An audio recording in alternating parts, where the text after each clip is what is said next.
If you're listening on podcast, be sure to tune in to our YouTube channel on YouTube at Wild and Weird WV.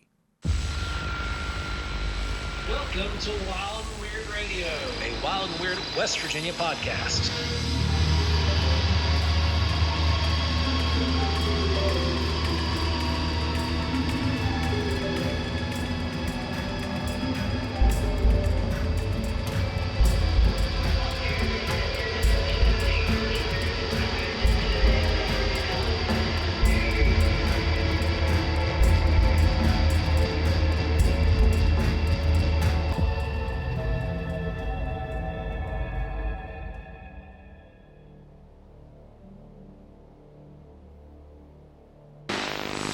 Welcome back, everybody. Thanks for joining us for yet another week. Remember to like, share, subscribe, and all that happy crap. But we are going to go ahead and dive straight in. We are skipping the news this week because we have a special guest lined up for you. We have the man, the myth, the legend, Stan Gordon, on the line with us tonight on Wild and Weird Radio. Stan, you there? I'm here. Hi, Ron and Joe. Glad to hear your voice again. There he is. Hey, it's great having you here too, and we're excited to have you on. It's been a few months, about 6 or 8 months or so since we've had you, and I understand there's been a whole lot. I know there's been a whole lot of developments on our end, and there's been plenty of developments in your area as well. Oh my! Last year was just one of the most amazing years of strange reports I've ever experienced. Actually, one of the strangest since 1973 because of not the huge volumes of reports like in 73 of cases, but last year the good quality, low-level, detailed UFO, UAP sightings, the daylight close-range Bigfoot sightings, cryptid sightings. It was just all year long, and actually it's going on right through the winter here, right through January and February. Reports are coming in. And it's just been nonstop. It's just amazing. It really has been a wild ride because it seemed like things just continued to escalate and ramp up. Is that what you also saw? I have no doubt that there was definitely. Well, let's go back a little bit. Since fall and winter of 2021, when things generally quiet down with reports because of the winter, because of the cold and the snow, things increased. We had an increase in low-level, close-range UFO sightings, which was very odd. And it's continued ever since then. So right through 2022, there was a lot of activity. That's when we had that biggest surge ever of the balls of light, these small orbs of light below the ground, coming close to people. Weird stuff. And then 2020, that was 22, and then 2023 last year was unusually active with very detailed, many daylight UFO sightings, Bigfoot sightings, cryptid accounts, all kind of weird things going on. We've got some very good UFO pictures that were taken, especially of these large elliptical, cylindrical, kind of cigar-shaped objects. And then it's just going on through now. So it's just been very, very busy. Wow. The 2022 thing actually makes, that pulls right into what we had observed as well. So, that's pretty much when we were getting the orbs. That whole thing started was around 2022. So yeah, that's pretty fantastic. But there's been a lot of progress. We've seen some weird stuff. We've had some weird reports down here, as you know. I'm not sure what they were. Any more than you are, if we consider it a cryptid or what, but it did have the one incident there with the witness not too long ago who saw the strange thing out in the woods and had the activity. It does seem that things across the nation have definitely increased. Well, I know in this area they definitely have, and I've been in touch over the last couple of years with different researchers, and they're telling me about the activity that's going on in their areas too. It's really hard to measure how much, but they all seem in their areas to think that there was an increase of reports. And, the problem is this. A lot of places get UFO reports. I get a lot of reports. You do, many other researchers, many different organizations. But the thing is separating the IFOs, the identified flying objects, with the real unknown cases. So you can have a lot of reports, but like last couple of years, a lot of UFO reports turn out to be Starlink satellites, for example. But the cases I'm talking about are really detailed cases that are not easily explained away. That's what was so interesting, for example, about last year. Mm-hmm. Yeah, and that's one of the things. Anybody who looks at your newsletter, they're not blurry images. Like typically your reports that you put in there, they have substance to them. They're not your typical, someone has their finger over the lens, as some people say, or they're shot and it's so blurry you can't know what it is. They're good witness descriptions of some of these things, or either they're drawn out. But either way, they're very good reports, and they're not just your typical blobs, or there's some structure to it. Well, and that's why I don't waste people's time. I'm only putting out incidents that are very interesting, do not appear to have an easy explanation. Yeah. I'm not wasting my time with Venus reports and Starlinks and drones and those type of reports, because we get a lot of those. And those are the things we know what they are. We're looking for the cases we just don't know what we're dealing with, and there's a lot of those going on. And, you and I have talked about this many times. And when I started this so many years ago, I've been going on now, almost going on 65 years now of doing this. I have yet to see a UFO or Bigfoot myself. I've interviewed thousands of witnesses. I've seen a lot of evidence out there. Reports come in here all year round, all the time. My hotline's been open since 1969. It never stops ringing. And when I started in this back in the early days, as I call it, and a lot of these unknown cases, like so many other researchers out there, I was pretty much convinced that at least some of those reports of low-level objects are probably extraterrestrial. The more I know about what we're dealing with, it's what I found out in the 70s, and since then, in ongoing cases, there's a lot more to this, and it's much stranger than most people realize. I think there's more than one origin to the unknown category of the UFO mystery, but I'm telling you, a lot of what we're dealing with, both with the objects in the sky and whether we like it or not with Bigfoot and some other cryptids, that there's a physical and a non-physical aspect to it. These things, they come and they go, they're here and they're gone. For lack of a better term, I'll call it interdimensional. Yeah. I mean, I think it fits. Yeah, there's several reports, that have this interdimensional style of phenomena that occurs where 1 minute it's there, the next minute it's gone. Or they see it with these strange balls of light that we keep having reported to us, and people have these encounters with. They're also having the encounters with Bigfoot, or Bigfoot-like entities, as we call them. The subject A and subject B is kind of how we've been classifying it over the last few years, where you have this more flesh and blood aspect to a creature, be it Bigfoot or some other cryptid, but then there's this other, this light, this UFO, this what have you, that classifies it in a more supernatural, paranormal range. And so we've classified those as subject A and subject B. And we've actually used a lot of your case reports from the past to compare and contrast some of the stuff that we've been getting. Now, given that last year was so active, what was one of the standout reports that you had taken that was, featured in your newsletter, but also still just right now really stands out to you? Okay, well, actually, it's actually my report, not a newsletter anymore, but it's actually reports on my website. And the reports, and I post a synopsis of 2023 reports that your readers can go to and look at on the website. It's a lot more detailed, and it's very, very long. But anyhow, some of these cases in the past I've had, and I'm sure you've had some too. These are sometimes daylight sightings of large structured objects that look physically solid, but then begin to slowly fade away and vanish. These objects suddenly appear out of nowhere, but in many cases now, they physically change one form to another. So here's an interesting case, not that far from you. This happened November 16th of last year. My research associate, Jim Brown, who's a real high-tech guy, been investigating a lot of these weird things up in Fayette County, which is a very, very active area. And anyhow, this happened November 16th around 2 o'clock in the afternoon. It's a beautiful, unusually warm day for November. It was around 60 degrees, beautiful, clear weather.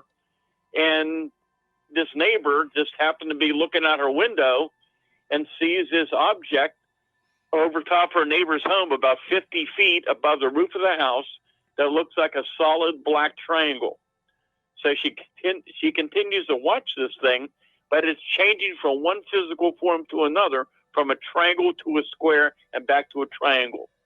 And she's watching this thing, and she can't figure out what it is. So she goes into her house. She thought, I better call my neighbor and tell her what's going on. She tries ringing the neighbor. There's no answer. So she's looking out, and the thing's still there. So she thought, I better walk over and tell her what's going on.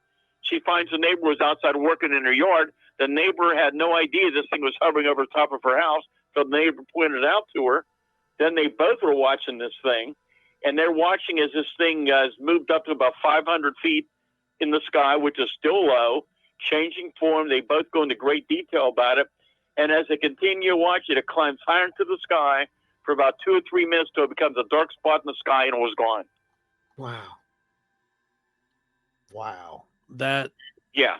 That's pretty incredible. I mean, and at that time of day, it's pretty unmistakable that you should be able to identify whatever it is that's in the sky during daylight hours, especially. Yeah, and it's very, I mean, they're standing on the ground. This thing's only 50 feet over the roof of the house when they initially see it. Right. And, you know, so many of the reports we had last year, we had multiple reports, even beyond last year, even earlier years, but a lot last year and 2022 of these very large, what appear to be solid, sometimes metallic or bright white, and that could be part of the sun glare, of these very long cigar-shaped objects that are wingless, just hovering in beautiful afternoons and just vanish right in front of the witness's eyes, or in some cases, moving so slow across the sky that independent witnesses told me a normal aircraft couldn't move that slow and stayed up in the air. Wow. So that's going on. And then you got the many reports of black solid triangles last year, amazing reports of these things hovering low over buildings. People have very good looks at them. And then we get into some of the interesting things that you and I have talked about as well. The indications, I should say, the incidents last year of people watching these things at fairly close range, low level, pulling their cameras, phone cameras out, attempting to videotape these objects, only to find that the video did not work. Other people try to take still pictures sometimes, and the fully charged batteries completely drain in seconds. These EM effects are going on more and more with objects in the sky, with a low-level balls of light. It's very strange. 100%, and we can validate that, like literally at this point. We had just the past, this was it last Thursday, right? Well, last Thursday, then we did the photo analysis thing that we did. Oh, yeah. And we had independent people sending in photos of orbs. And once we looked at those orbs, we could see geometrical structures inside the orbs. And I'm not talking about pareidolia. This was a square within a sphere, which is exactly what has been reported by some of the the government fighter pilots and commercial pilots. The fighter pilots who were talking about seeing these bigger things out there. But it was the same kind of structure, and we saw that in multiple orbs at this point, which is crazy. Yeah, and it's really intriguing, some of the reports we're getting. I mean, you're hearing these reports of objects in the sky that they're seeing. Yeah. But what we've been experiencing here in Pennsylvania, and it's been reported other places too, and I don't know if you have these kind of reports, but some of the incidents that we're receiving in the last few years, these things were coming up to people in daylight within feet of them. Wow. And those are just amazing cases. But going back to, let me see, I'm losing my trend of thought on years, 2022, when all these incidents are going, I have hundreds of cases in my head, and I'm trying to separate them. So in 2022, in October, when all these weird reports are coming in, so Jim Brown has this report up in Fayette County, and it's 6 o'clock in the morning. This is in October. It was a cold morning. This lady finds her husband sound asleep on the porch outside in his robe and slippers, which he would never do. When she finally got him awake, which was hard for her to do, she said, he told her he was walking out to get the newspaper just been delivered. As he's walking towards the paper box, there's a small white sphere, a ball of light at eye level that's between him and the box. And when he got close to this, I think it was around foot and a half in diameter, if I recall. When he got close to it, he got so tired, he couldn't stay awake and immediately fell asleep. So what's more interesting is 3 days later, outside of Ligonier, so you have the Chestnut Ridge area we talk about a lot, which is one of the most active areas in the country year after year. Reports already this year of things going on. And so you have the Chestnut Ridge, then you have a little space, and then you've got the Laurel Ridge. Laurel Ridge area is also very, very busy with all kind of phenomena going on for years. We actually had on our live show a few weeks back, we had a live report from somebody who was watching us from the Laurel Ridge in their cabin, and they were having activity there in the area. Okay. Well, if you can look that data for me, I can check my records and see if we had other reports up there. So anyhow, what happened was 3 days later after the Fayette County War incident, here's a woman, and she lives in one of these old historical homes in that area with a high ceiling. 2:30 in the morning, she gets up to go to the restroom. She comes out of the bathroom, and 5 feet away in her living room is this dark blue ball, sphere of light, dark blue, about 1.5 feet, 2 feet in diameter, with some kind of a dark mass moving around inside of it. She remembered taking one step towards it. She felt like a slight electrical jolt, and then she said, I got so tired, I went right to bed. The next day, she said, I felt very weak and very tired, and she said, I'm an insomniac. I don't fall asleep. For me to fall asleep after that happened is something she would never do. That's just an example of what's going on. Wow. Stan, I have a question. Do you think there's any correlation between encounters with these things and sleepwalking, or is that just like a one-off every now and then thing? Did you say between that and sleepwalking? I couldn't hear you well. Yeah. I'm not seeing any correlation. These are all really good reports. We're not talking ball lightning either. These are not the conditions for ball lightning. And about even stranger when you're a few minutes, just thought about it. And secondly, there's different physiological effects. Animals sometimes in homes, they're watching these things. We got a video in from a game cam just a few months ago up in northern Pennsylvania, up towards Cambria County. It wasn't Cambria County, actually. And this fellow's security system alarmed him that there was some movement outside his property. And you can see, he sees when he plays it back, here's this white globe very low to the ground, not far off into the woods. And there's a deer standing there looking directly at this light and then running off, I believe. Yeah. Wow. That was a really good question, Brandon, because there's a lot of people who would ask that exact question who are in our audience right now. You know, there's people who tend to be more skeptical, which there's nothing wrong with that. You need to put on your skepticals anytime you start to look at this kind of data, so that way you can fish through it. But that was a good question. Yeah, it is. And I lost my train of thought. Anyhow, years ago, I knew about these cases back in the 1960s. Yep. I was calling them mini UFOs for years, but didn't know for sure what to make of it. So over the years, more and more reports have come in. So I've had incidents where these objects in daylight have pursued vehicles. I've had them enter people's homes and cars through open windows. I've had them go right through the walls of the house. We've had them tap on people's living room windows, tap on the windows, and then move off when they're looked at.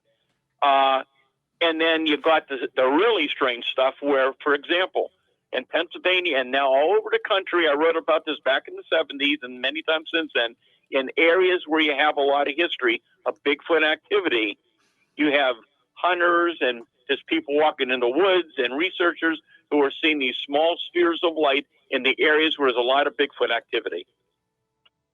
Amazing stuff, man. It's amazing stuff because it's either one or the other. It's either something's observing the same thing or it is the same thing. That's literally your data that you've got there. Like or it's part of the same thing. Or it's part of the same creating thing. It's part of it, yes. Yeah, that's either it. I mean, you've got no other choices. And it's a hard thing for people. They look at that and they see the whole, what is it, the woo factor. We think that's a very derogatory term.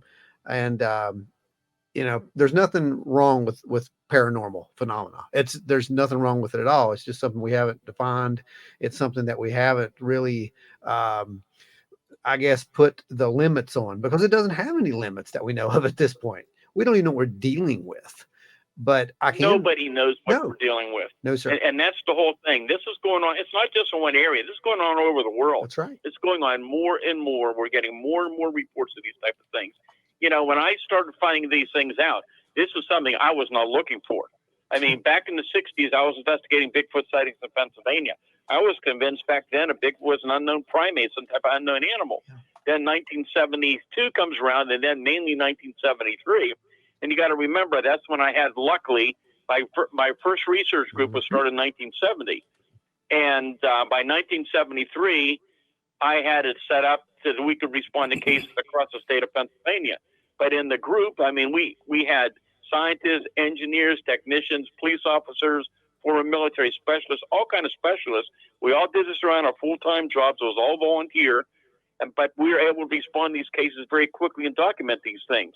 And until all these strange things showed up in 73 with all these UFO sightings and the correlation with Bigfoot and UFOs, never would have believed it till I was involved in it.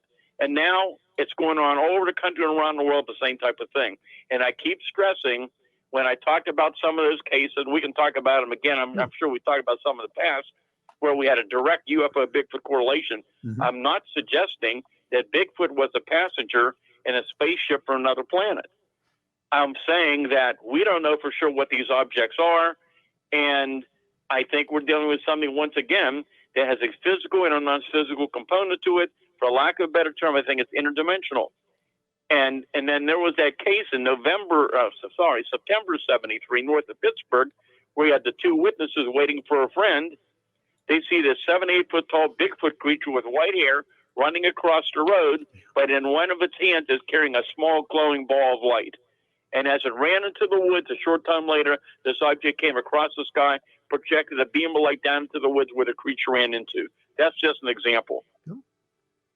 Yeah. I mean, and people hear that and they don't know Yeah. what to do with that. That to them, that's nonsense. Why is that any more nonsensical than thinking that there is something else out there?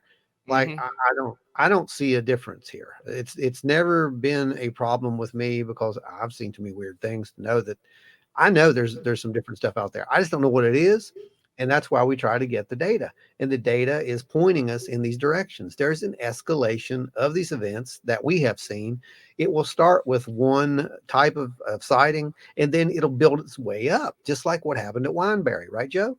Yes. It'll continue to escalate until you've essentially come into a place where you can no longer explain away some of the phenomena that's occurring as accidental or just coincidence. Yeah, absolutely. It's almost like it's happening on purpose in that location for some reason. Exactly. Yep, that's exactly how it is. Here's the whole thing. What I found, again, long ago, and it's ongoing, you can be in the right place at the right time anywhere, including more populated areas, have a low-level UFO sighting, a Bigfoot encounter, cryptid encounter, other anomalous event happen. But there are certain geographical locations, certain properties that for whatever reason this phenomena focuses on.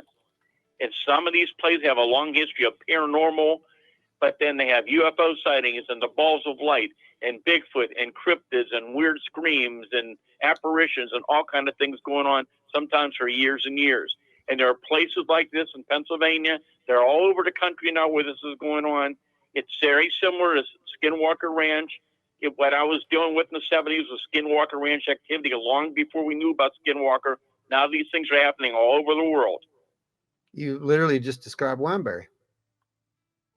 Like literally, that was a description of what's going on there, and it's how it happened. It happened as a slow escalation and just build up and build up. It's what is it? It was John Alexander who said that these things seem to know how you're, how they are completely in control of the encounter. They arrange it, so to speak. They know how you're going to react to the encounter. I can almost understand that to a point because we've been in the situation, we've been in the field, and we've been out there and tested this multiple times now and got responses that we just shouldn't get by chance. Yeah. And that's what's happening. And Eric and his Pennsylvania Bigfoot Society and some of the people, they've been up in this area, very remote area, up here in Southwest PA. They call it Area X, and it's has some very weird things going on for quite a while now. And I understand even very recently that it has some very strange activity.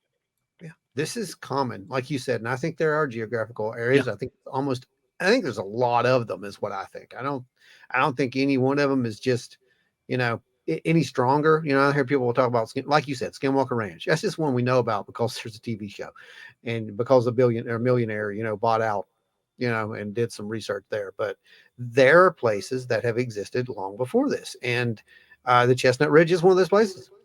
Yeah. It is, and definitely. And let me tell you, it is, like I said, it is so strange. It is so beyond our present scientific understanding. Nobody understands it. The government, I'm sure, is aware of it. Oh, yeah. But I don't think they understand it any more than anybody else does. They know it's ongoing. It's just so bizarre and so strange. And there's patterns to it, but a lot of it makes absolutely no sense whatsoever. Yeah, I'm agreeing with that. Yeah. Now, I understand that there are some more recent accounts that you're able to share with us tonight, Stan. Well, there have been some interesting things that have happened already this year. I'm still looking into some of these cases. I don't have the reports here right here in front of me, but we had a couple very interesting UFO reports. We've had some cryptid activity. But what's happened very recently was what happened last week, which I know you're involved in it too, and you've had some reports.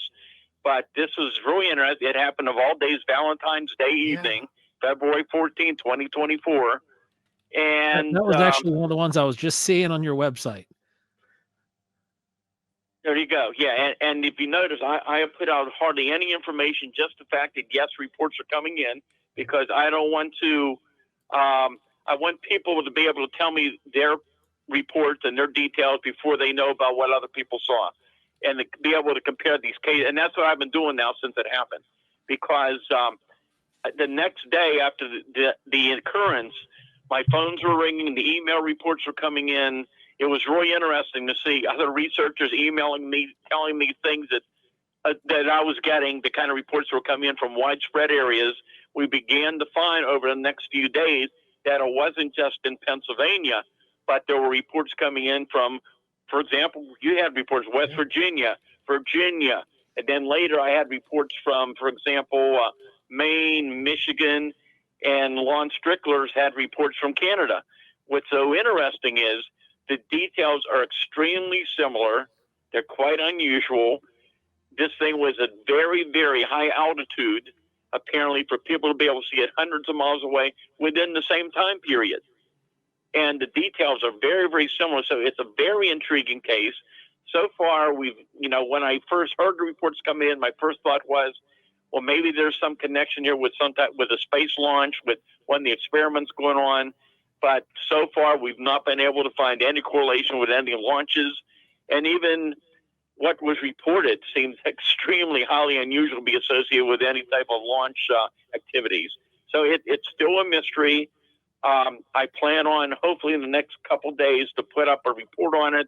I think I've had enough time now to at least interview a number of witnesses that gave very similar accounts from miles and miles apart. We do have some pictures, and so we put some pictures out as well. And it's fascinating, whatever this thing was. Stan, we had talked about this after that because we compared notes, but the number one thing was it was a rocket launch. That's what all the skeptics kept telling us. It's just a rocket launch. We've heard this a million times. Sometimes it is, but the window was a little different on this thing, and the sightings, they changed. They're clearly, some are rocket launches, some are something completely different. Have you seen in the past any indication that rocket launches, following a rocket launch, that some of these sightings can tick up or pick up? Well, are you talking about cases that Real are not ones. explained, or just the fact that you have some anomalies associated with the rocket launch themselves? After the launch, as in, they launch the rocket, and then all of a sudden weird things start happening. Is there been any kind of indication of that? I cannot tell you for sure on that. I can tell you, yes, over the years. Yeah. For example, we've had launches from Wallops Island going back many, many years. Sometimes they're doing some type of high altitude experiments, and so sometimes reports come in of unusual clouds in the sky, things like that, and we can very quickly realize that they were connected to some of the experiments being done at Wallops Island. We generally do not have any type of reports on anything associated with launches from Vandenberg or Cape Canaveral. So that's not very common whatsoever. But the thing is, what people reported was much different than these different anomalies sometimes attributed to rocket launches or other experiments going on. Agreed. And I think that I'm looking forward to reading the report. I know that we got a couple of things down here, and their number one, they were very adamant this was not the same thing that was reported, because there was I think there was an incident. There was some video from North Carolina. You could clearly see that was a rocket launch.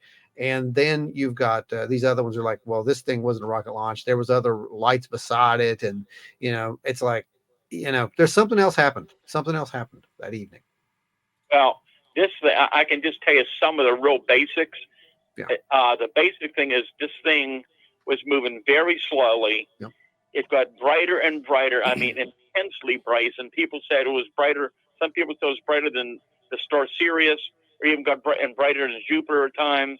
It was moving very slowly, but a number of people said that they saw a smaller object either connected to it or moving directly behind it, moving slowly across the sky. And then the other thing was that all these different people talk about this very unusual mist that seemed to be emitted from the object. Yeah. So it's very strange. We're going to see how this pans out, like I said, and we're definitely looking forward to the full report on that thing.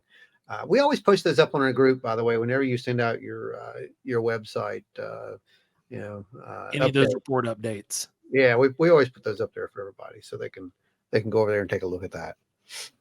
Okay, that's great, and we appreciate that. Oh, yeah. But yeah, there's a lot of strange things going on, and last year again, the Bigfoot sightings, some of the reports were just amazing. The creature reports that were coming in were just incredible. And most of these are coming in from the general public. People who didn't know anything about these things. Yeah. And a lot of them were very reluctant to even describe it. Oh yeah. What they had encountered. Oh yeah. Yeah. We totally get that. We've had multiple conversations with people who it's just so far outside of their comfort zone that it's like they know they've seen something, but they do not want to talk about it. And they won't unless they figure out, well, you actually aren't going to make fun of them, or you're actually interested in this. And then they'll open up to you. And it's like, but don't tell anybody. Yeah. Yeah. It's just really incredible stuff. That's for sure. Yeah. I'm going to tell you here in a minute about an incident that happened. We're talking about the spheres of light. Yes, small please. Balls of light. Yes. So here, I'm going to be a good one here in a minute. There was a lot of strange elements to it. And this occurred, I'm trying to think when this was. I believe this was October last year. Okay. And I want to try to find a report because there's certain details in it that are strange. And here it is. Yeah. Okay. So this is Fayette County. This is inside of an apartment building, an apartment complex at 4:00 in the afternoon. Weather was fine. Okay. Here's a person and a friend sitting on a couch in their living room watching TV. Suddenly, 3 to 4 feet away from them, a 3-inch diameter ball of light suddenly appears.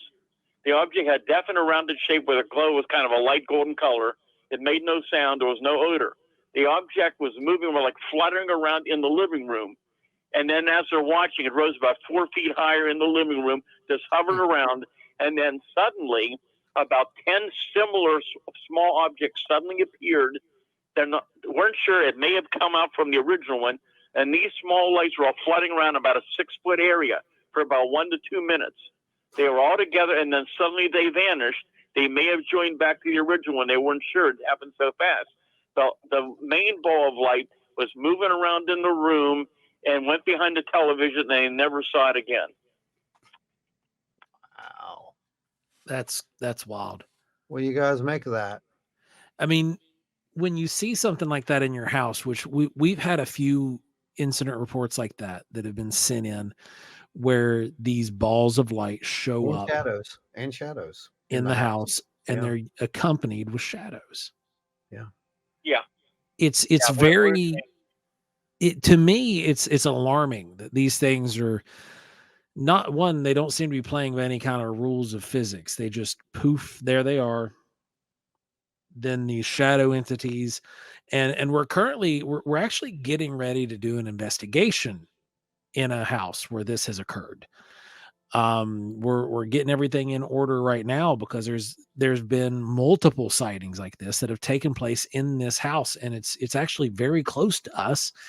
And it fits that to a T, Stan, where they've seen these shadows, and then they've seen these balls of light that will just float down the hallway and then disappear. Yeah. Yeah. I mean, these are the kind of things that are going on.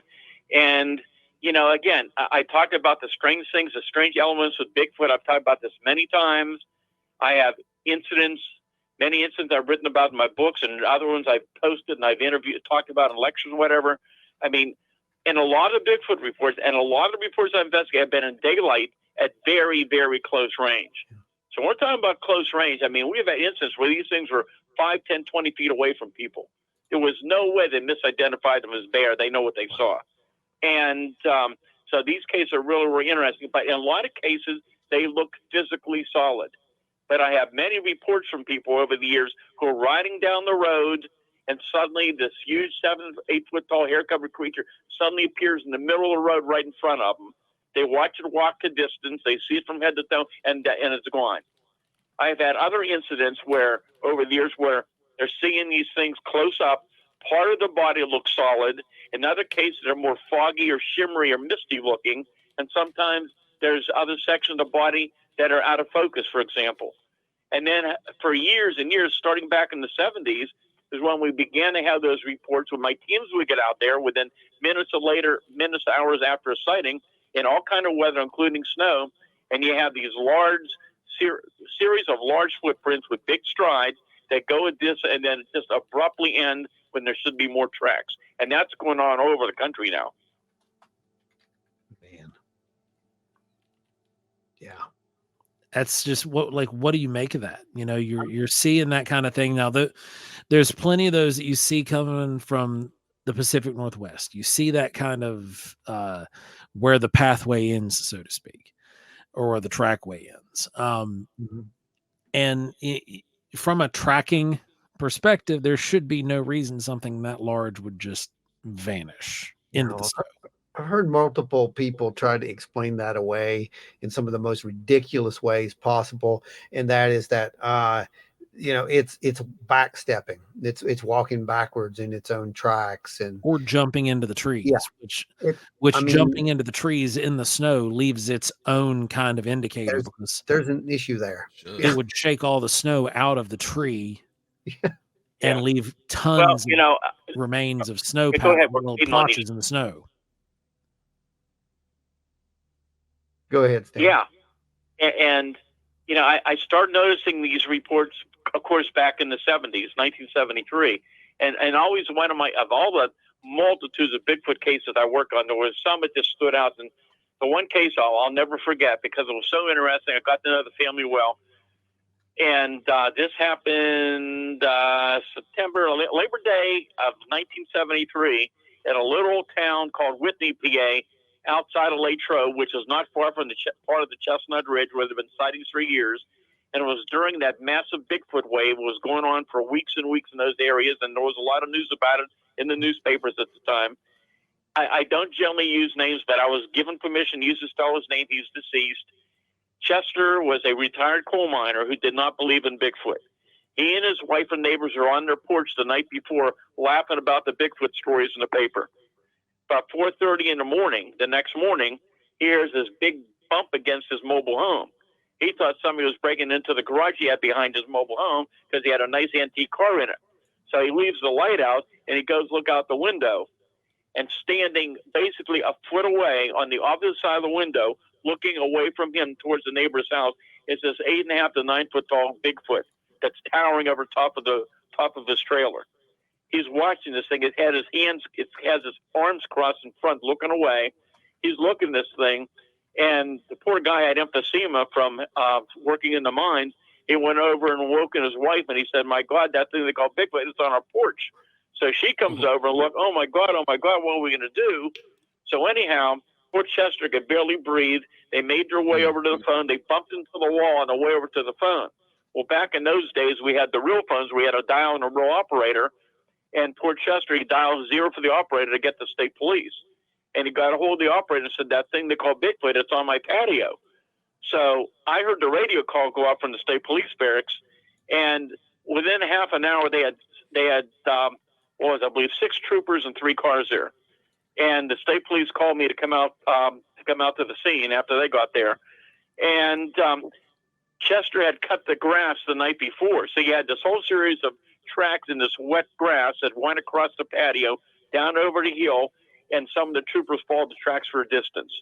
And I remember Chester saying to me, there was one area where, as the tracks were going, they suddenly abruptly ended. And he said to me, I don't understand how these tracks could just stop. Can these things fly? And now we stood out. And Chester and his wife were so scared, they actually packed their clothes and left for, I think it was a week. And when they came back, Chester went on television with me and radio to tell people that he would never believe it until he saw it, and that something was definitely out there. Wow.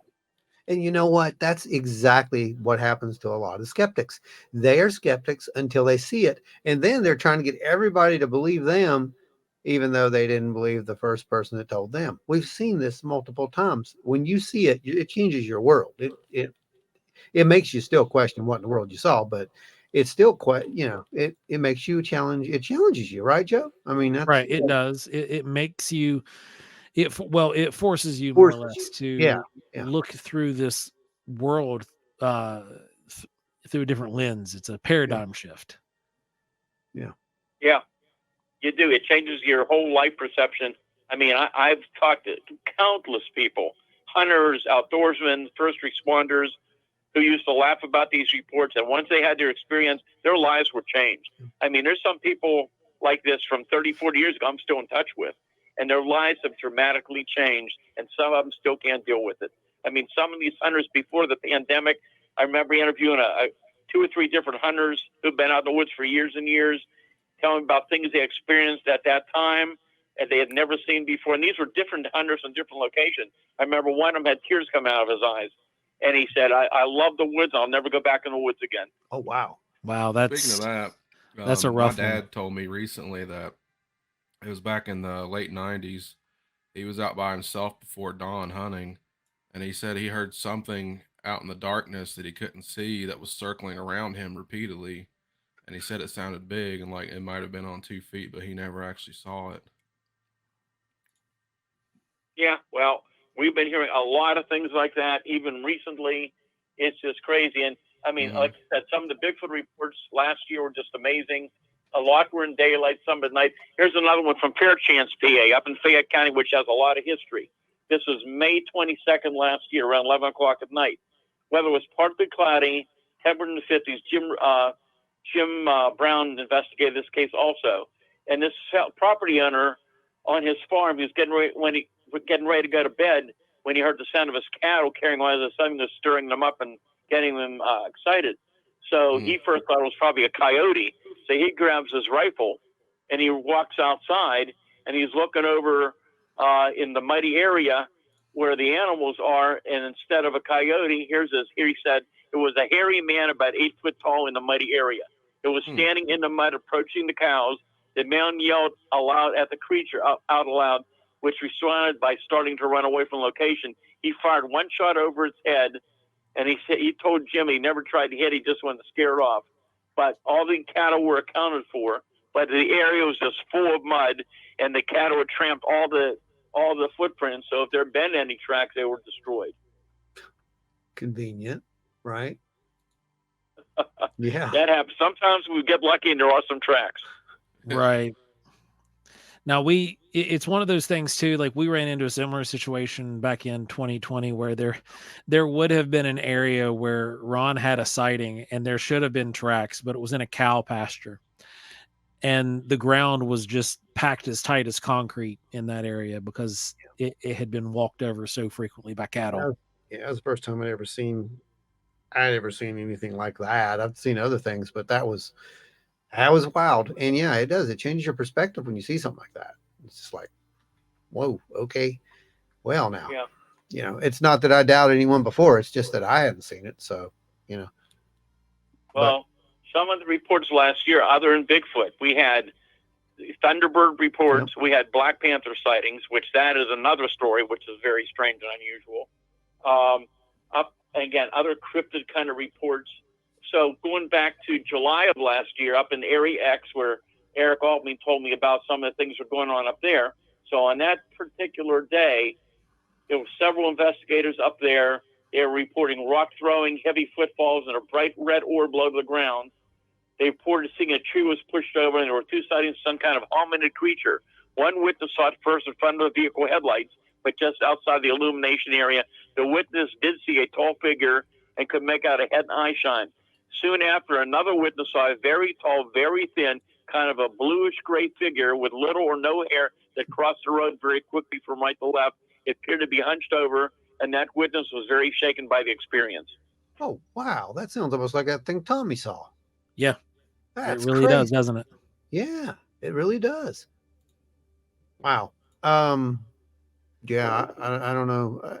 Stan, I've had several people talk to me recently, and they were just kind of asking questions. I don't know if they've seen anything or they're just curious, but these pterodactyl-like sightings, you've had a number of those things over the years, right? Yes. And what's your consensus on this? Well, here we go again. We talk about the Thunderbird sightings. I've investigated many Thunderbird sightings. You've heard about that terminology. It goes back to Native Americans. And they've been seeing these huge, giant flying creatures for years. But there's different, let's say, subtitles, we'll say, under the topic of Thunderbird as how I list them. So first you have the numerous reports of what seem to be just huge, oversized, almost like turkey vultures, are generally dark brown or black. Wingspans, though, are 10 to 20 foot or more. And once again, just like when you're doing UFO sightings, it's very difficult to judge altitude and size. Yeah. But with the Thunderbird reports in some cases, these things are very low to the ground, have flown very low over people's heads. And in some cases we have where they're actually on the ground on the roads, eating roadkill with their wings open. And there was that one case I investigated back in, going back to 2007, I believe it was, on a rural road in West Virginia. And there was a 2-lane road early morning. The guy's riding down the road, and he had to hit his brakes very hard. Here, standing right in front of his vehicle, is this huge, gigantic bird. It stood at least 4 foot tall, it was as tall as his vehicle. And it was flapping its wings. It was hopping from one foot to the other, flapping its wings as they're trying to get off the ground, but it was so heavy he could barely do it. And he's watching the wingtips, at the end of the wingtips, because the dust and dirt's going up. Finally, it got off the ground and went up over the trees. The next day, he came back and measured the wingspan. It was 21 feet across. Oh, my gosh. Wow. Okay, so anyhow, so you got that type of report. And then you got another type, which is more like a very large, generally black, leathery, featherless, bat-like object, a creature that people were seeing. Okay, and then you've got the other category of what people swear, and I'm telling you, I've interviewed some very credible witnesses, very credible, who swear they saw what appeared to be like a pterodactyl, and very close, very detailed accounts of what they saw. I've written about some of these in my books, and they're just amazing. And then you go into the flying humanoid reports, the winged humanoid reports we have, which is a little different. I don't know where to put that category. Probably different. There's so many. Here's the whole thing. You can't have so many of these unknown creatures out there. We haven't even talked about the different ones. I've investigated. I'm sure you have. And there's no way scientifically we have so many types of different unknown species. At the same time, you've got so many credible people who don't know each other from far apart locations, even other states and other countries describing the same thing.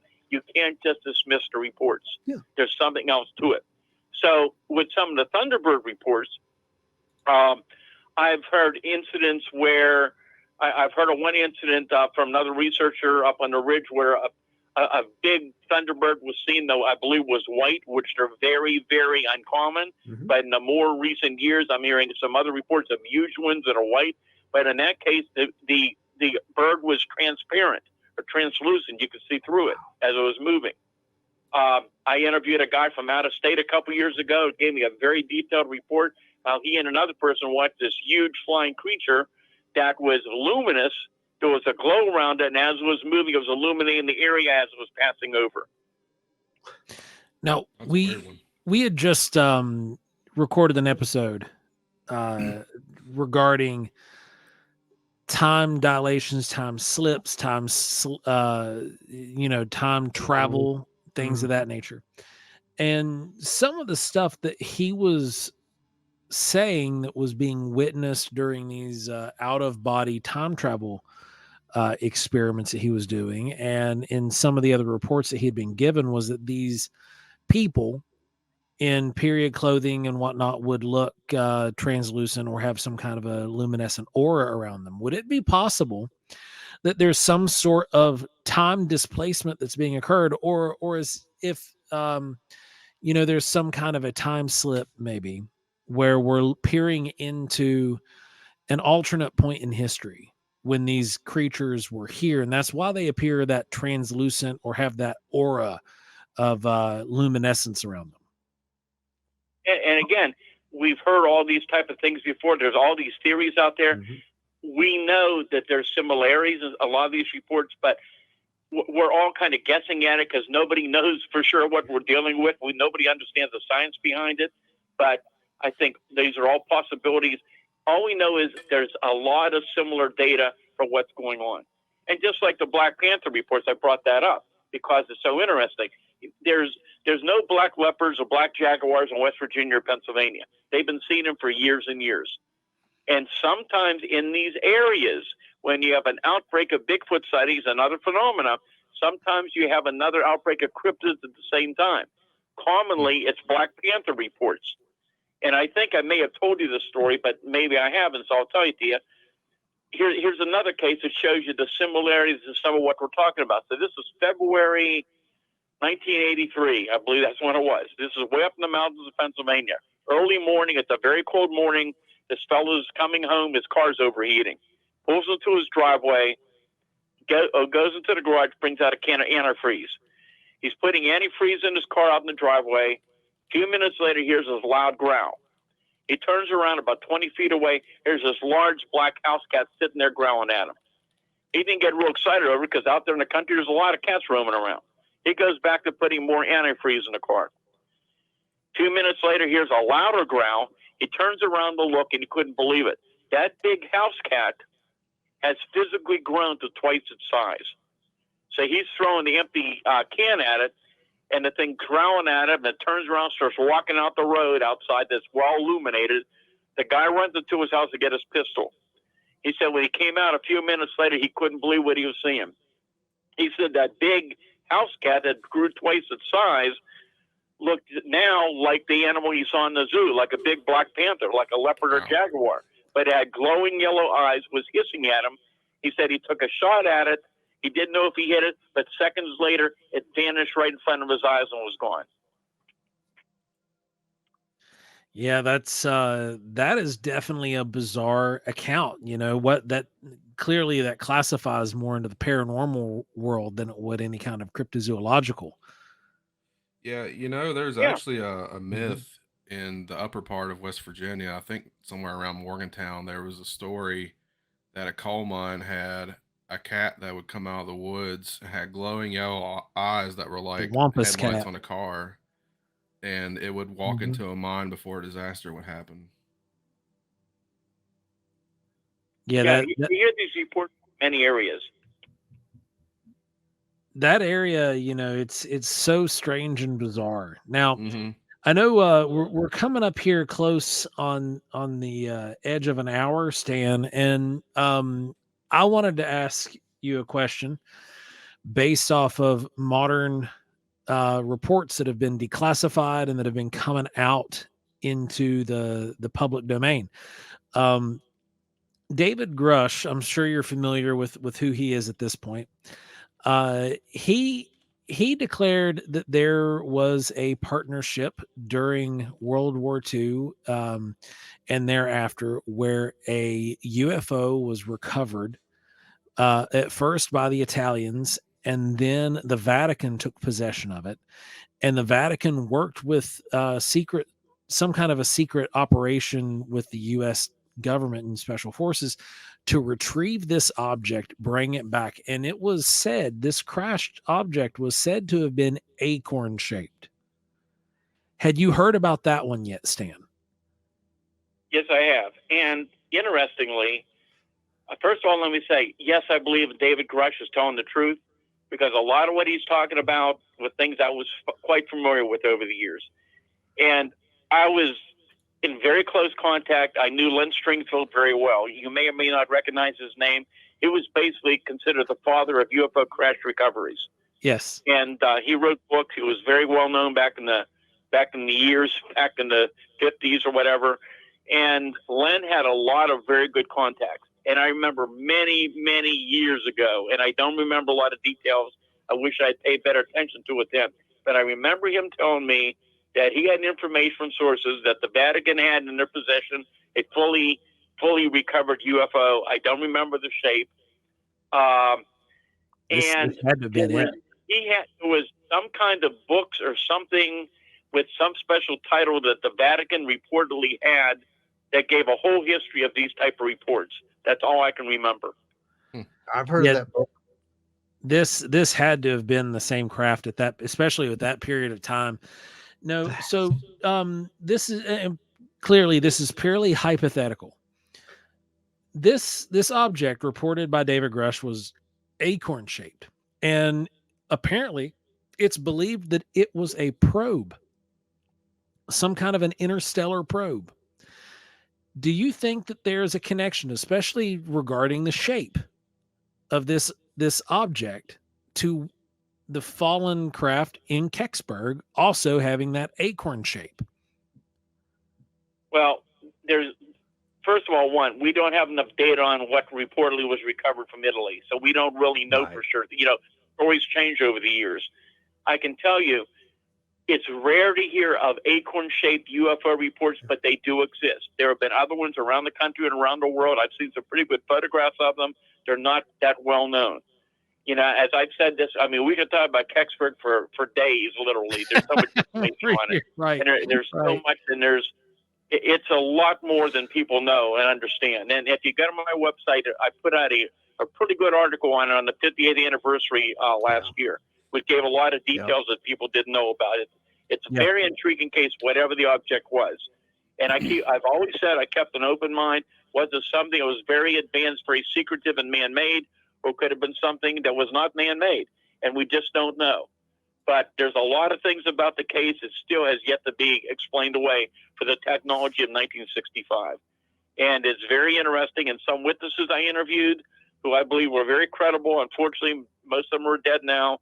I mean, they told me some things personally that they saw at that time that was highly unusual. And some of their stories fit in with some other information I had. And all I can tell people is keep an open mind. There's more to the story. I like that. And as I've said in our presentations, UFO history is nonlinear. It seems like every year we get something that validates something that happened, 10, 15 years ago. And now all of a sudden this makes sense. So it really pays to just keep your mind open, keep your eyes open. Don't dismiss anything today, because tomorrow you might be validating, that could be absolutely. And speaking of validation, this statement from Grush, in my opinion, validated the incident with Kecksburg. I mean, it could. Who knows? I mean, it definitely gives it a little bit of a credibility. You can't deny that. Despite all the and I would,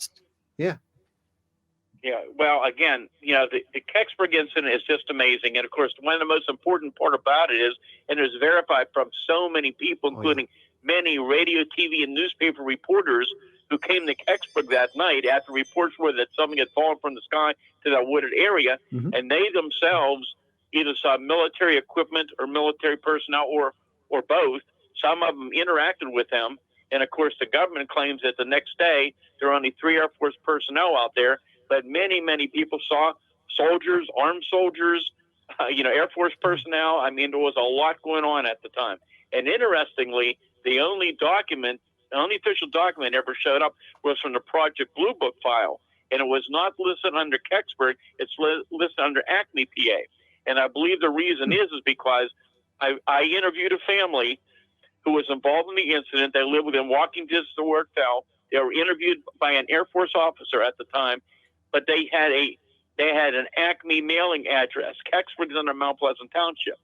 So I believe that's why it's under Acme, because of where they lived. And that document says right in the report of all the data, which indicated there was a lot of interest by many government agencies about what happened that night. But inside of that report, and I could be off a little bit, but basically the statement says a 3-man team a 3-man team has been dispatched from Oakdale to investigate and pick up an object to start the fire, to Acme, PA, to investigate and pick up an object to start the fire. Oh, wow. Yeah, I think, the people are still coming out today talking about what they saw in Kecksburg. When I was up there last year, I saw people coming over to Stan's table who had never, I guess, even divulged anything, and they were still coming out to you like after all these years, like brand new people. Yeah, there were several of them, and these are all different people during different hours, in their 70s and 80s, and telling me the same story. And a lot of these people would tell me something similar, that they came out that night with their parents after hearing about it on the news, and they saw all the Army trucks, and they saw the area cordoned off, and you've got so many people that describe the same thing over and over. So many credible people who went public, and many, many others that never did for different reasons, which I understand. But it's just, there's no possible way that something didn't happen out there at Kecksburg that night. Agreed. Absolutely agreed. I think it's one of the most fascinating cases, and it's one of those cases that it's Roswell. It's just like Roswell. It's got so many layers of this cover up. It's got, it's got the retrieval aspect to it. It's got the hush, don't you tell anybody, or you'll disappear stuff to it. I mean, it is typical. It's your typical Roswell type story, but it's set in, Pennsylvania. Yeah. And by the way, if you have another minute, I just want to make you aware of, I'm going to be doing a lot of programs this year. Hopefully we'll be able to do them all. I have a lot of people responding and contacting me to do lectures and programs and events. But a very special new event, which will be officially announced on March the 16th next month. But it's called the Hangar 18 UFO Conference, and this is from a statement was sent to me from the person who has set this thing up. It's the first ever UFO conference at the historic Hope Hotel, located on the legendary Wright-Patterson Air Force Base in Ohio. It will take place September 20th, 22nd, 24. 9 world-renowned researchers and principals with over 300 collective years of experience are scheduled to share their evidence of the UFO phenomenon in contemporary live illustrated presentations. The event will feature keynote speaker Ray Szymanski, a retired 40-year senior engineering employee of Wright-Patterson Air Force Base, who has authored 3 nonfiction UFO books. Ray will serve as the master of ceremonies, as well as provide the keynote address, Flying Saucers and Wright-Patterson, The Long Strange Journey. And I could tell you guys, I feel honored. I've been invited to be one of the speakers for the event, and I think it's going to be very interesting. That's history, man. Mm-hmm. That's going to be a fun one, That's history is what that is. It's and also we've kind of been on the inside online track. We've kind of been on the inside track with that event. The original is supposed to have had this past year, but was unable to kick it off due to some complications that had taken place with the area. But I'm glad to see that Ray was able to get this thing rolling again this year. That's awesome. Yeah, so it's going to be, the website's going to be called Hangar 18 UFOconference.com, It should be online around March the 16th. Okay. We'll definitely be plugging it because that's a pretty awesome thing. I mean, I think that's going to be amazing out there. Yep, that's it. So I think this is going to be a very exciting year for UFO research. Oh yeah. And I just think it's going to be a lot of fun, a lot of interest, things coming up. Oh, I absolutely agree. 100% agree. Stan, you got any new works that are going to be coming out anytime soon? No, I'm not writing another book at the moment. Okay. I'm just way too busy with grandkids and investigating case all the time and family stuff. So that's not on the agenda right now. But I am scheduled to do a lot of appearances, a lot of places, and I am involved in some other projects. And I'm sure at some future time you'll probably hear about them. Oh, I got a feeling we will. Can't wait for that, man. That's going to be great. And Stan, we very much appreciate you joining us tonight. Remember, everybody, that is stangordon.info. If you want to find the website, go check that out. He updates it very regularly, not necessarily periodic, very regularly. Oh, regularly, yes. And you can see all of his scheduled events for 2024 there, as well as keep up with all the current research that he's diving into, and plenty more. You can also get links to all of his books there at the website as well. And so that way you can keep up with everything that Mr. Stan Gordon is going on with right there. stangordon.info. Right, and I appreciate it. If anybody's interested in the books, the latest book, as you well know, is called Creepy Cryptids and Strange UFO Encounters in Pennsylvania. It has creature reports and things you'd never heard of before, amazing UFO cases. But the best place to get the books now and the fast will be from Amazon.com or BarnesandNoble.com. Okay. And of course, they can come see you at the festival this year, right? Oh yeah, we'll be at the Kecksburg Festival and at many other ones. If all goes well, there'll be other conferences I'll be speaking at. Good. And he always has his books. That's why I'm bringing that up there. Yeah, I appreciate that. Thank you. Yeah, I have the book. I love that book. I have a few of your books now, and I have to admit that probably one of the coolest things I got from Stan was the old DVD that you did, the documentary on the Kecksburg incident. If you're actually interested in Kecksburg incident, it literally has about all the information you're going to want. Yeah, it's still available on DVD through Amazon.com. It's really good. Well, Stan, thanks for joining us. We appreciate having you here with us tonight. As always, we look forward to having you every time you've been on, and can't wait to have you back. So keep us posted on all the stuff that's going on, and you can always guarantee that we will be in touch with you for peer review on all of our data as well. Well, I appreciate that, and I'm sure we'll be in touch, and I'm looking forward to do the next program with you fellows. Oh, absolutely. We'll definitely have some data for you. Remember, guys, Stan is the one who pretty much convinced us to go out in the field with the Geiger counter in the first place that started the whole wild and weird, crazy thing that, has led to what it is now. And definitely good advice. So I'll always listen. All right, guys. Well, listen, have a great, the end of the weekend, but have a great week coming up. Thank you, my friend. Same to you, man. Oh, I'll mention one more thing. Oh, go ahead. One more thing. Tomorrow, I'm actually doing a podcast with Bob Gaddy, who was the reporter from the local newspaper, the Greensburg Tribune Review, who was on the scene at Kecksburg that night and observed what was happening. So I'm doing a live interview with him. I think it's live, or I'm sure it'll be on the internet or YouTube after that. Oh, that's cool. Well, get us the link to that when you get it. Okay, that sounds good. Yeah. Anytime you have something important, send it over. We're like I said, we throw up all your stuff on the group anyway. So yeah, if you got something like that, for sure, let us know and we'll throw that up there. I want everybody to see that. All right, fellas, have a good one. Thank you. All right, my friend. Take care. Right. Good night. Good night. Good night. Stan Gordon, everyone, a legendary researcher, literally a legendary researcher. Not only it's just fun having him on the show. He's always fun to have on the show. The man, I can't even imagine the case files. I mean, oh gosh. Yeah. And Stan's the guy who has an actual phone. That's a landline. That's what, that's the thing. Yeah. So when you call Stan, it's a landline. So you can just imagine this guy. He takes notes. I've seen him at the festival doing this. If you tell him something, he takes notes, actual notes. I cannot even imagine where I have notebooks, but Stan must have notebooks. I mean, he's been doing it Oh, I for, bet. yeah, 60 some years. It's just, I can't even imagine. Unbelievable. Old school, Yeah.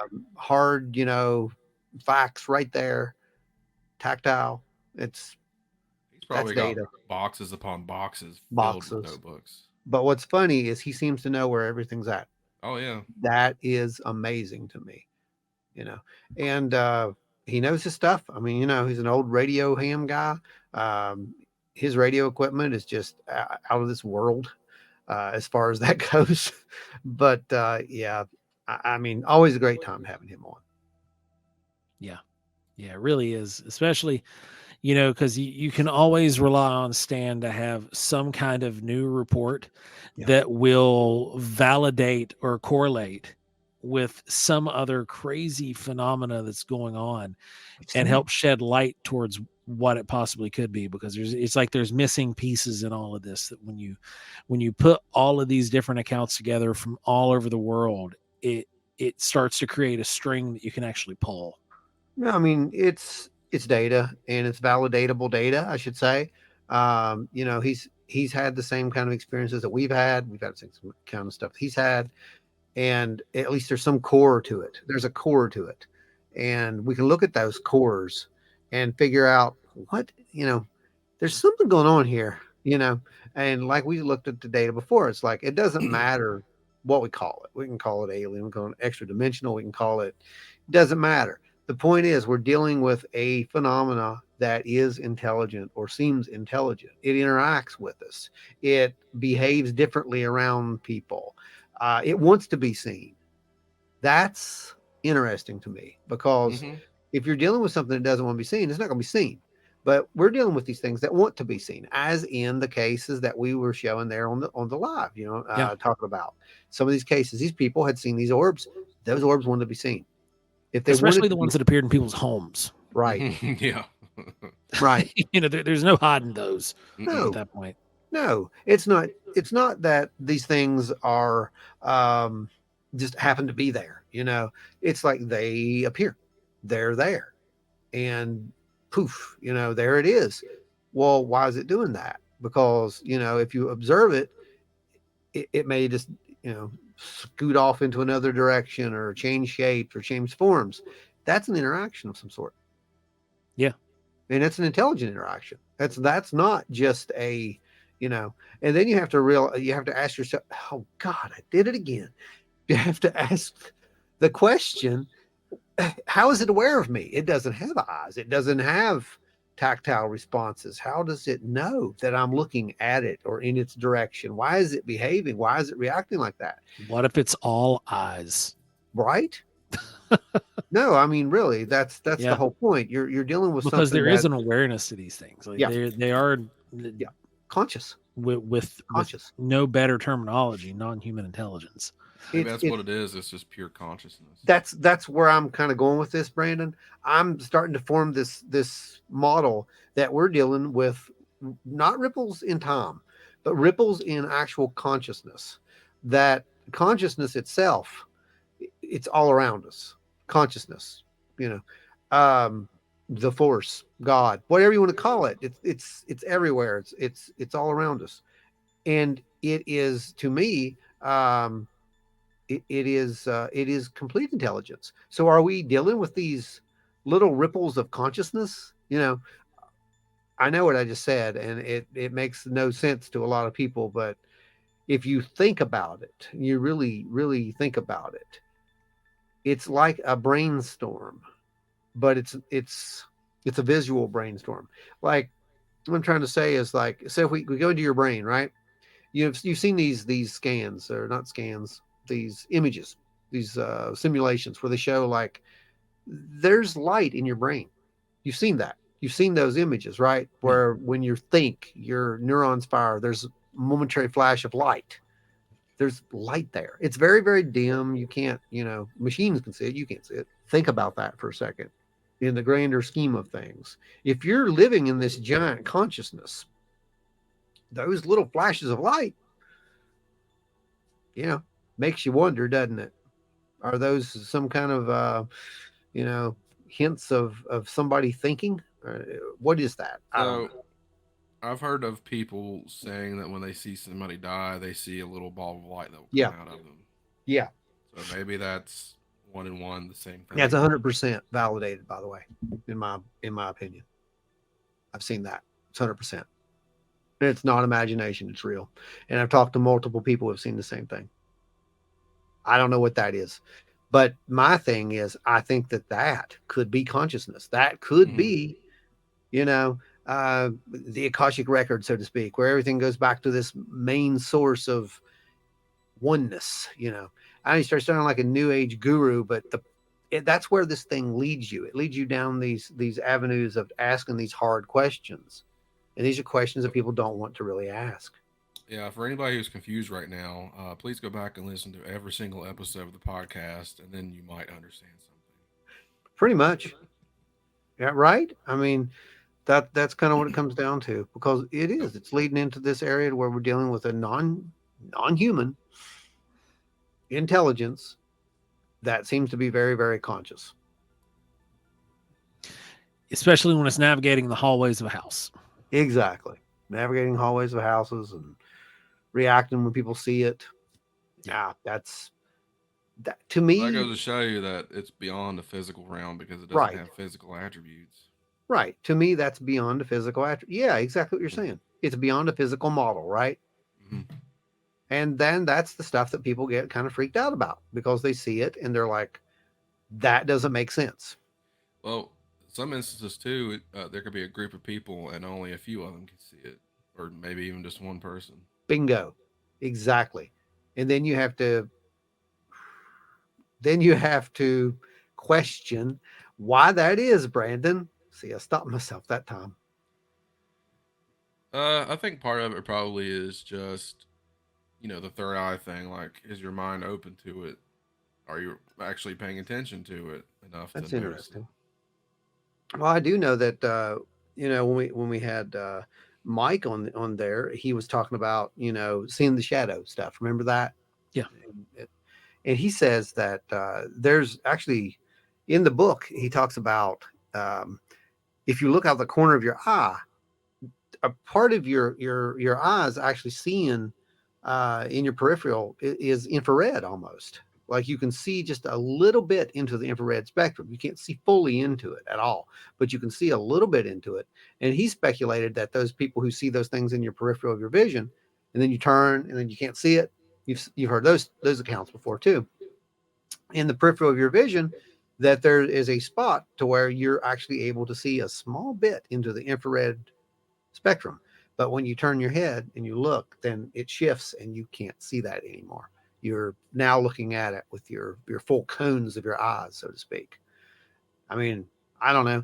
There's a lot of theories, like Stan said, and I just like gathering the data and throwing it on the table, and then we can speculate till the cows come home. But I don't think we're going to figure this out anytime soon.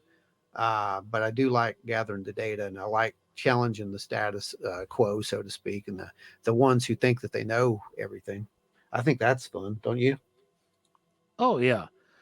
It's always interesting to mix things up and shake up the world of the paranormal and the unexplained around you, especially when there are so many people who are fixed in their own ideologies. Well, yeah. And when you just present the data is not an ideology. Nope, it's not a belief system. So you have to come to grips with the data.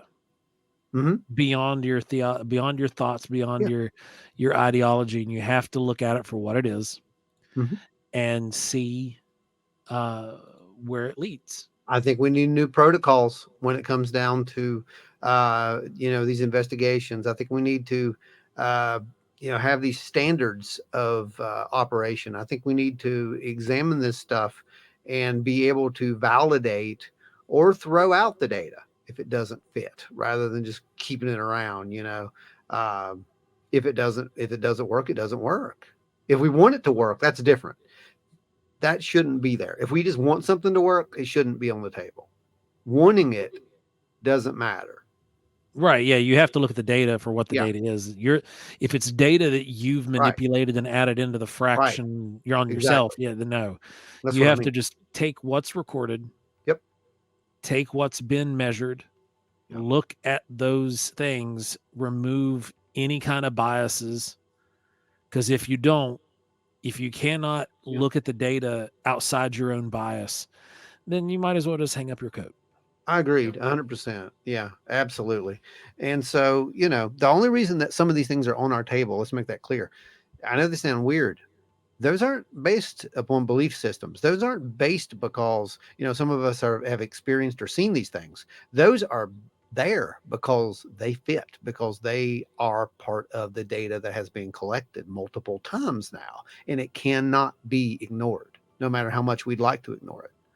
I'd love to be able to tell you all that there's nothing to this, that this is all a figment of your imagination, that this is easily explained away as swamp gas, weather balloons, temporary delusions. But I can't do that. None of us can. Our data doesn't say that. Yeah. It's just not those kind of Not that easy. manufactured answers. No, it's not that easy. They want you to think it is. Yeah, right. Yeah, there are those who want you to think that, but it's just not that easy, guys. So, when you hear things like pterodactyls and thunderbirds, don't laugh at that, because as funny as it may sound to you, when you see something like that, you're going to beg people to believe you, and they're going to look at you and they're going to laugh at you, just like you laughed at that person who told you. Yeah. Don't do that. Don't be that person. Keep an open mind with this stuff, because it's just, it's real. I don't know what it is, but it's real. Well, guys, I think it is time to look. What we got, Joe? At our roundup. This week, our intercontinental roundup brings us in at United States in the polling position, United Kingdom at number 2, Canada at number 3, Australia at number 4, and once again, Ireland at number 5. Ireland's at number 5. I'm telling you, folks, you guys from Ireland and Jamaica, reach out to us. Yep. Wild and Weird WV at gmail.com. We want to have you on the show with somebody. Just come on. We'll bring you on. I think it would be a blast. We want to hear some of your stories, some of your sightings, especially if you guys know any researchers out in your area. Have them get a hold of us. We've also got. I would think Jamaica would have some sea serpent sightings, off the coast. Something. There. I would think some kind of craziness going on out there with all that water. UFO, yeah. I mean, plenty of water. So I'll even go with mermaids. I would definitely go with mermaids. Mermaids. Say that. Yeah. We can totally do that. And I think the mermaids might line up more with Ireland's lore, but we'll see. We'll see. Ireland, Jamaica, which one of you guys are going to come at us with a mermaid tale first? Coming in at our cities, our local cities by state and city are New York at number 1. Once again, Columbus, Ohio, you're at number 2. Pittsburgh, Pennsylvania at number 3. Charlotte, North Carolina at number 4. And one of our favorite places in the country that we used to go to all the time, Chicago, Illinois. Chicago's up there. Thank you guys for hanging out with us over here on Wild and Weird Radio. Don't forget to go check out the YouTube too, because there's certain components to the show that you don't get to see unless you're on YouTube.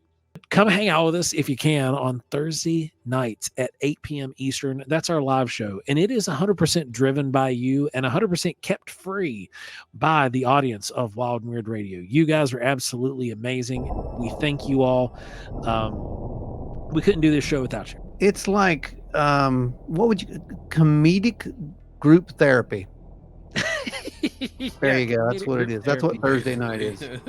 Yeah, it's comedic paranormal group therapy. I think we got a new word there. Yeah. That's it. That's what it is. So, guys, if you've had a sighting and you want to report it, head on over to wildandweirdwv.com. Go ahead, hit that report a sighting tab, and send her in. Also, thank you guys for checking everything out. Thank you guys for sticking around. I really appreciate you all listening to Stan. We know that Stan lives in a different era, out of time, on a landline, no laptop, no cell phone. He's harmless. He's legendary. And I got a feeling that Pennsylvania is going back to #1 here. Within Pennsylvania will be back to #1 next week. Watch out, New York. Money on it. Watch out. Yeah. Well, guys, thanks for listening. And remember, if you see a small black house cat that isn't yours sitting on your porch, don't throw a can of antifreeze at it, because it might grow. It might start glowing. And we don't want to be responsible for that. Stay wild and weird, everybody. Kids, don't try this at home. No.